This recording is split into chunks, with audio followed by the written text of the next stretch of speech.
Сәлем балалар, ана тілі пәнінен 59-шы сабақ сөз және оның мағынасы тақырыбын өтеміз. Балалар, сөз дегеніміз не? Есімізге түсірейікші. Сөз дыбыстардан құралады. Сөз белгілі бір мағынаны білдіреді. Сөз заттың, құбылыстың атауын айтамыз балалар. Сөздің мағынасына қарай, мағынасы қарама-қарсы сөздер, мағынасы бір-біріне жоқ сөздер, дыбысталуы бірдей, мағынасы әр басқа сөздер болып бөлінеді. Олай болса балалар, бірінші жаттығуға қарайық. Бірінші жаттығу, ертегіні оқы. Ертегінің тақырыбы балалар бізде торғай мен тышқан. Торғай мен тышқан дос болыпты. Екеуі егін егіпті. Егін өте жақсы шығады. Торғай мен тышқан тең бөлсе бастайды. Бір бидай артылып қалады. Оны бөле алмайды. Содан екеуі далада қой бағып жүрген бір қойшыға келеді. Қойшы дәнді алып екеуіне тең бөліп береді. Бұған торғай мен тышқан разы болады. Сөйтіп өз жөндеріне кетеді. Бабалар сөзі кітабынан. Балалар, торғай мен тышқан не екті? Дұрыс айтасыңдар. Торғай мен тышқан егін егеді екен, балалар. Олар дәндерді қалай бөлді? Дәндерді теңдей бөлді, балалар, Торғай мен тышқан неге таласты, балалар? Соңында қалған бір дәнге таласты, балалар. Дәнді бөлуге кім көмектеседі екен, балалар? Қойшы көмектеседі екен, жақсы, жарайсыңдар, балалар. Жақсы сөзіне мағынасы қарама-қарсы сөзді табайықшы, балалар. Жақсы, жаман екен, балалар. Жақсы, жарайсыңдар.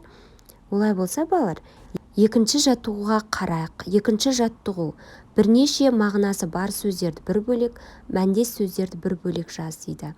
Балалар, бұл жерде адам, жуас, жарық, кісі, момын, алма, дос, ара, жолдас, бұрыш, қой деген сөздер берілген екен, балалар.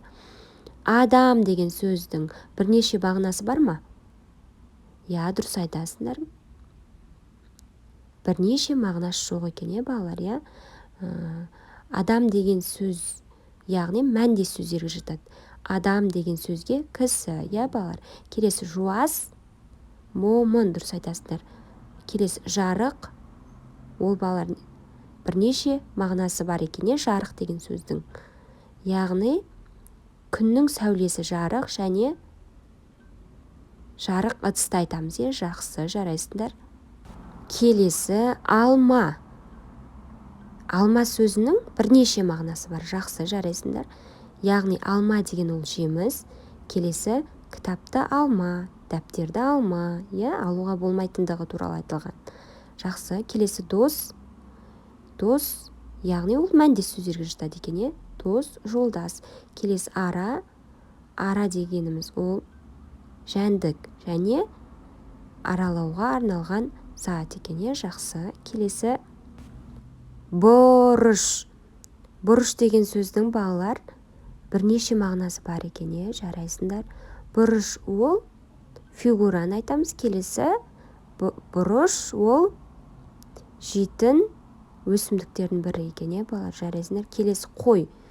Қой ол жан-жануарлардың бірі және дәптерді қой, орнына қой.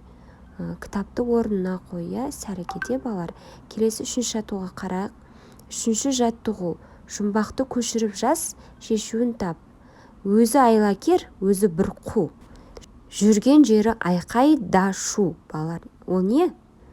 Түлкі, жақсы, жарайсыңдар. Осымен балалар, сабағымыз аяқталды. Сабағым ұнаған болатын болса, лайк басып, комментария қалдырып, каналға жазылуды ұмытпаңыздар. Сау болыңдар, балалар.